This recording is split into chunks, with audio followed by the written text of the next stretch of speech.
everyone, I'm Jules from Resin Jules, and in this video I'm going to walk you through how to work with Mouldd UV resin so that you get perfect results every time.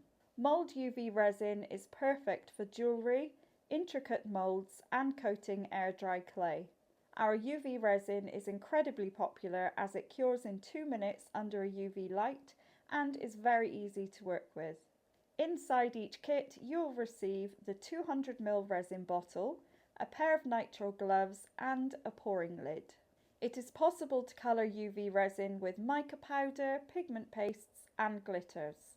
However, you can only use a very small amount to colour it. Making it too opaque will prevent it from curing all the way through. One other thing to note is that you should only use white or clear silicone moulds.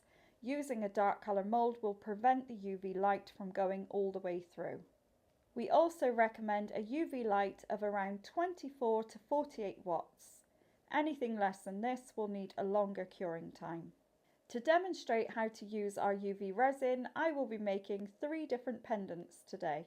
One with white glitter and dried flowers, a second with fine gold glitter and dried flowers, and the final one with crystal chippings. First things first, cover and clear your workspace to protect it from spills.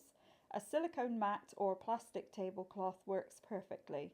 Then pop on your nitrile gloves. If you have kept your UV resin in a cold room, it is a good idea to warm up your resin to help reduce bubbles and make it easier to work with. You can do this by placing it near a radiator or in some hot water.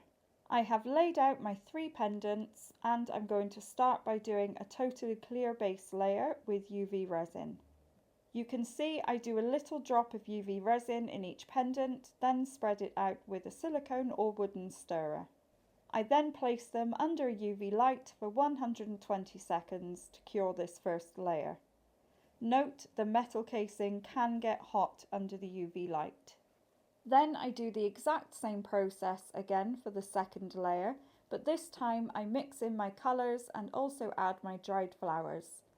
Doing this layered process I find works best as it always ensures the resin is cured all the way through. One thing to note is you can only embed dried pieces. These crystal chippings are totally dry and contain no moisture. Once I am happy with my designs, I place them under the UV light again for 120 seconds. You can stop here, but my preferred method is to do one final top coat. This offers a layer of protection and ensures the top layer is totally smooth. Once coated, for one final time I put them under the UV light for 120 seconds. If for any reason it wasn't totally cured or my UV light had a lower wattage, I would put them under for another 120 seconds.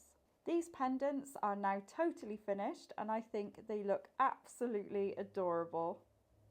And that's it, you are ready to create with our Mouldd UV resin. If you want more tips, inspiration or troubleshooting advice, check out mould.co.uk or feel free to drop us a message. Bye for now and happy crafting!